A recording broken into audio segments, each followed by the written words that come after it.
Hello students, today we will discuss chapter 4 quadratic equation.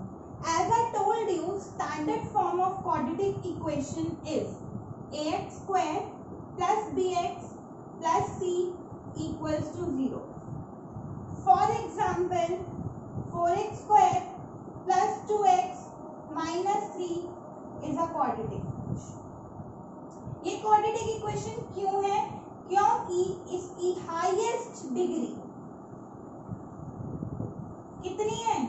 इसकी highest degree 2 है। इसकी highest degree 2 है तो इसके कितने जीरोस होंगे? इसके 2 जीरोस होंगे, अल्फा एंड बीटा। जीरोस का मतलब क्या है? अगर मैं अल्फा की ऐसी वैल्यू इसमें पुट करूंगी इस इक्वेशन में तो आंसर 0 आएगा। बीटा की कोई वैल्यू ऐसे पुट करूंगी इक्वेशन में, आंसर 0 आएगा। तो वो इसके क्या है? जीरोस ऑफ द इक्वेशन है। जीरोस निकालने के लिए हमारे पास दो मेथड होते हैं। First method is factorization method और we can call this method as middle term splitting, जो सबको आती है।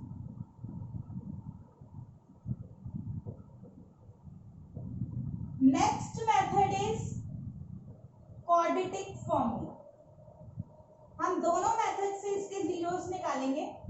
पहले हम कौन सा मेथड पढ़ते हैं? Factorization method. फैक्टराइजेशन मेथड का क्वेश्चन सॉल्व करते हैं।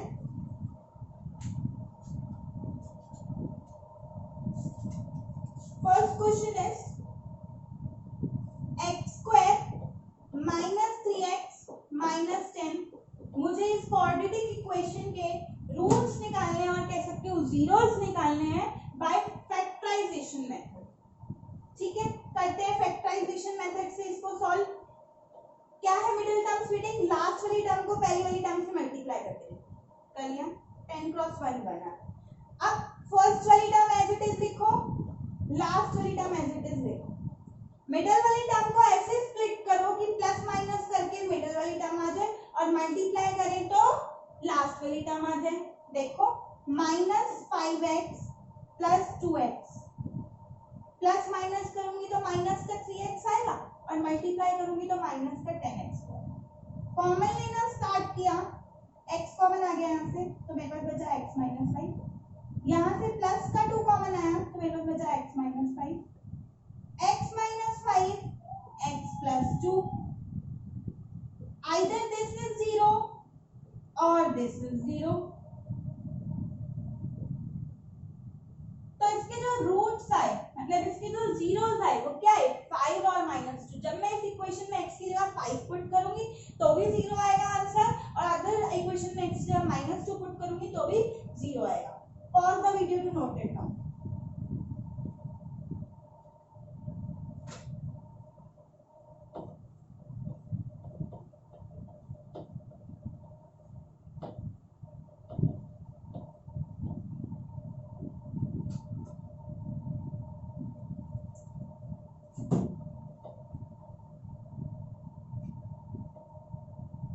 Now the next part is root 2x square plus 7x plus 5 root equals to 0। मुझे इसके रूट्स निकालने हैं किस फॉर्म मेथड से? फैक्टराइजेशन मेथड से। देखो, मैंने अभी बताया लास्ट वाली टर्म को पहली वाली टर्म से मल्टीप्लाई। 5 रूट 2 को जब मैंने रूट 2 से मल्टीप्लाई किया तो मेरे पास आंसर आया 5 cross 2 that is 10। Root 2 cross root 2 10 2 होता है। अब देखो, फर्स्ट वाली टर्म को बिल्कुल सेम एज इट इज लिखना है, लास्ट वाली टर्म को बिल्कुल सेम एज इट इज लिखना है। मिडिल वाली टर्म को ऐसे स्प्लिट करो कि प्लस माइनस करें तो मिडिल वाली टर्म आ जाए और मल्टीप्लाई करें तो लास्ट वाली टर्म। 5 और 2 7 होता है, मल्टीप्लाई करोगे तो 10। अब यहाँ से मैंने x कॉमन ले लिया तो मेरे पास बचा रूट 2x प्लस 5। इस एक्सप्रेशन में से मैं 2 को स्प्लिट करके लिख रही हूँ, रूट 2 क्रॉस रूट लिख सकती हूँ। तो इस वाली टर्म में से मैंने क्या कॉमन लिया? इस वाली टर्म से भी मैंने रूट 2 कॉमन ले लिया। अब अंदर मेरे पास बचा root 2x plus 5, same bracket root 2x plus 5 बाहर एंड x प्लस रूट 2 यहाँ पे। either this is 0 or this is 0. When root 2x plus 5 is 0, root 2x is equals to minus 5, x की value minus 5 by root 2. When this part is 0, तो x की value minus 2. इसका मतलब क्या है, इस इक्वेशन के दो रूट्स हैं. जब ये वैल्यूज हम x की पुट करेंगे इक्वेशन में तो आंसर 0 आएगा. Pause the video to note it down.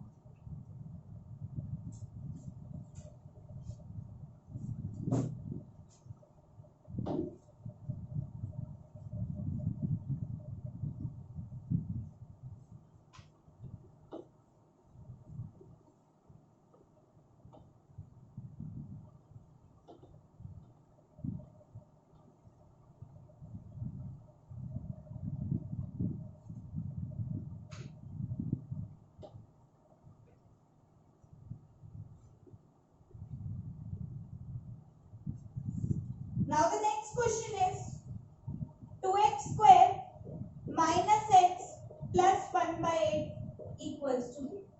पहले मुझे इसको स्टैंडर्ड फॉर्म में कन्वर्ट करने के लिए मैं क्या करती हूँ, इजी बना देती हूँ इस इक्वेशन को. इसका एलसीएम ले. जब मैंने इसका एलसीएम लिया तो 1 के टेबल में 8, 8 पे 8 टू द 16x स्क्वायर, 1 के टेबल में 8, 8 पे 8x प्लस 1 इक्वल टू 0. जब ये 0 8 से मल्टीप्लाई हुआ तो आंसर क्या है, यहाँ पे 0. ये मेरे पास इक्वेशन है.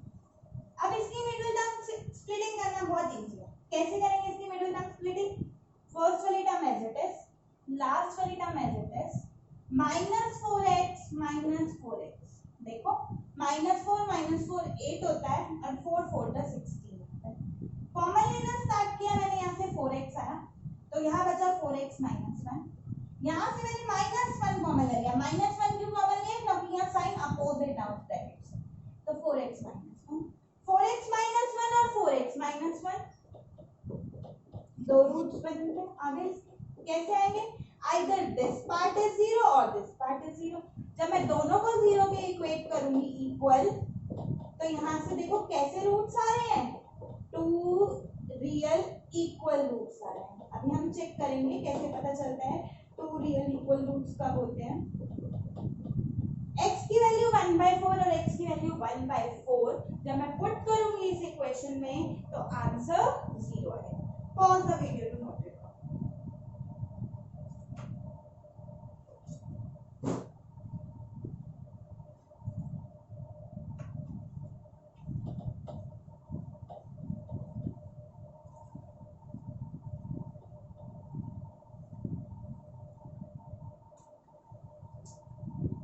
Now the next question is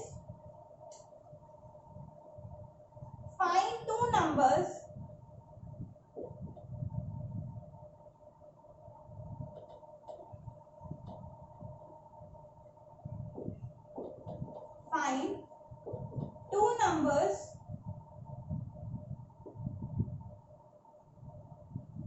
whose sum is 27 and product is 182. करते हैं कुछ. क्या करें, दो नंबर बताओ जिसका सम कितना है 27 और product 182. Let the number first be x और सेकंड नंबर कितना होगा मेरे पास y. दोनों का सम कितना दिया हुआ है मुझे 27. मतलब एक का दोनों का सम 27. एक x है तो दूसरा क्या होगा 27 माइनस x. दूसरा क्या होगा 27 माइनस x. मतलब y की वैल्यू 27 माइनस x मिलेगी. ठीक है, क्लियर हुआ. अब दोनों का प्रोडक्ट बोल रहे हैं कितना 182. यहाँ पे इस सेकेंड इक्वेशन में मैं ये वाली वैल्यू पुट कर सकती हूँ y की, पुट कर देती हूँ. मेरे पास आया 27x minus x square is equals to 182. X square में माइनस का एक्स स्क्वायर इक्वल्स टू किस साइड लेगी पॉजिटिव, -27x ये अपनी जगह पे ही है, इसको कुछ नहीं हुआ, इसलिए प्लस का 182। अब प्लस माइनस करें तो आंसर आ जाए 27 और मल्टीप्लाई करें तो 182। Same concept x square as it is 182 की प्राइम फैक्टराइजेशन कर लेते हैं। 2 9 दा 18, 2 1 दा 2, 7 1 दा 13 दा, 13 1 दा, देखो 14 और 13 27 होता है और 14 13 का हमने अभी अभी देखा 182 होता है। -14x - 13x + 182 = 0। यहाँ से मैंने x कॉमन ले लिया तो मेरे पास आया x - 14।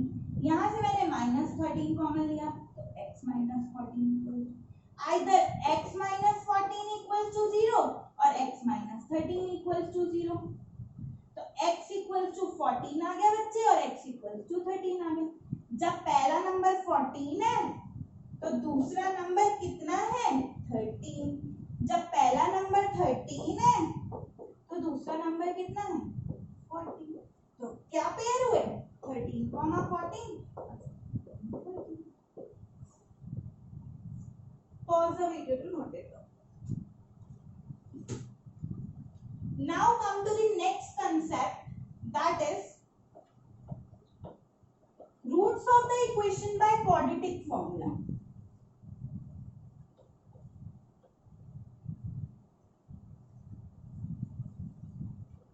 As I told you, quadratic formula क्या होता है बच्चे, मैंने अपनी पहली वीडियो में बताया है। क्वाड्रेटिक फॉर्मूला होता है हमारा d² - 4ac d। मैंने अभी बताया था अगर d की वैल्यू पॉजिटिव है तो जो रूट्स का नेचर होता है, रिवाइज कर लेते हैं, जो रूट्स का नेचर होता है वो डिस्टिंक्ट रियल रूट्स होते हैं, है ना। अगर d की वैल्यू नेगेटिव है तो नो रियल रूट्स होते हैं, उस केस में हम रूट्स नहीं निकाल पाते, रियल रूट्स एग्जिस्ट ही नहीं करते, नो रियल रूट्स एग्जिस्ट।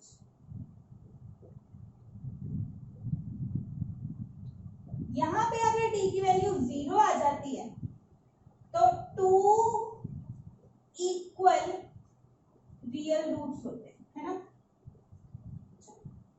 अगर d की वैल्यू पॉजिटिव आ जाती है तो रूट्स निकालने का तरीका होता है alpha = -b +-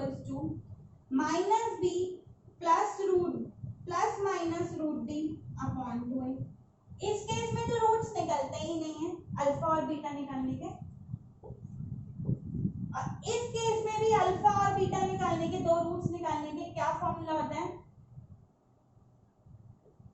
-b + √d/2। Pause the video to note it down. Question करना स्टार्ट करते हैं, देखते हैं कैसे पता चलता है कि उसका नेचर कैसा है। फर्स्ट क्वेश्चन देखो, 2x² - 7x + 3 = 0। चेक करते हैं कैसा नेचर है। जब मैंने इसको इसकी स्टैंडर्ड फॉर्म से कंपेयर किया ax² + bx + c = 0, तो मुझे a की वैल्यू मिल गई 2, b की वैल्यू -7 एंड c की वैल्यू 3, है ना। फॉर्मूले में पुट किया d = b² - 4ac। d = b² - 4ac। b है मेरे पास -7 का स्क्वायर, -4 क्रॉस 2 क्रॉस 3, 49 - 8 24, d की वैल्यू मेरे पास आ गई 25। इसका मतलब d पॉजिटिव है तो कैसे रूट्स हुए डिस्टिंक्ट रियल रूट्स हुए। अब अगर मुझे डिस्टिंक्ट रियल रूट्स निकालने हैं तो मैं इस फॉर्मूले में पुट कर देती हूँ, यहाँ पे अल्फा निकालने का -b कितना है -7 + √25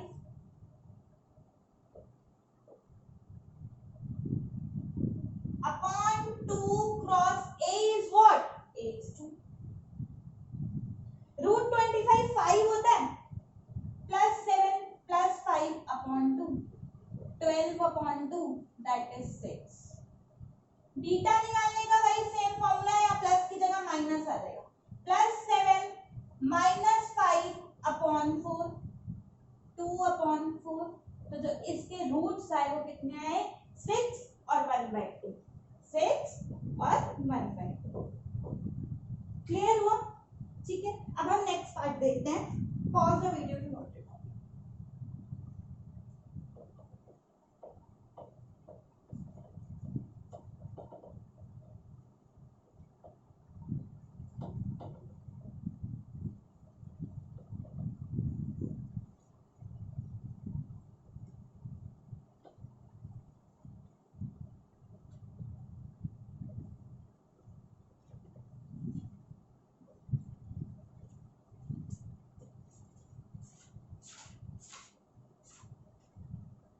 चेक करो, 2x² + x + 4 = 0। a की वैल्यू 2 है, कंपेयर करेंगे जब इसकी स्टैंडर्ड फॉर्म से। b की वैल्यू 1 है और c की वैल्यू 4। फॉर्मूले में पुट करते हैं, d = b² - 4ac। d = b² 1 का square -4 cross 2 cross 4। d = 1 - 4 4 the 16 to the 32। d = -31, plus minus minus sign greater digit का। d की वैल्यू -31। जब भी d की वैल्यू नेगेटिव आ जाती है हम बोलते हैं नो रियल रूट्स एग्जिस्ट, इसके कोई रियल रूट्स हैं ही नहीं, और हम यहाँ पे आंसर को stop. Now next question is 4x² + 4√3x + 3 = 0। अब इसका नेचर चेक करते हैं कि इसके रूट्स का नेचर कैसा है। तो वही हमने इसकी स्टैंडर्ड फॉर्म से इसे कंपेयर किया, तो मुझे a की वैल्यू बचे 4 मिल गई, b की वैल्यू 4√3 मिल गई एंड c की वैल्यू 3। फॉर्मूले में पुट किया, d = b² - 4ac। मेरे पास b की वैल्यू कितनी है? 4√3 का स्क्वायर -4 क्रॉस 4 क्रॉस 3। देखो 4√3 के स्क्वायर को हम कैसे खोलते हैं? 4 का स्क्वायर 16 और √3 का स्क्वायर 3, आंसर आया 48। 48 - 48, d की वैल्यू आ गई 0। और जब भी d की वैल्यू 0 आ जाती है, कैसे रूट्स होते हैं? 2 इक्वल रियल रूट्स उस केस में एग्जिस्ट करते हैं। अब 2 इक्वल रियल रूट्स निकालने का तरीका, पहले alpha is equal to -b plus √d upon 2a। Alpha is equal to -b -4√3 plus √d, this is 0 upon 2 into 4।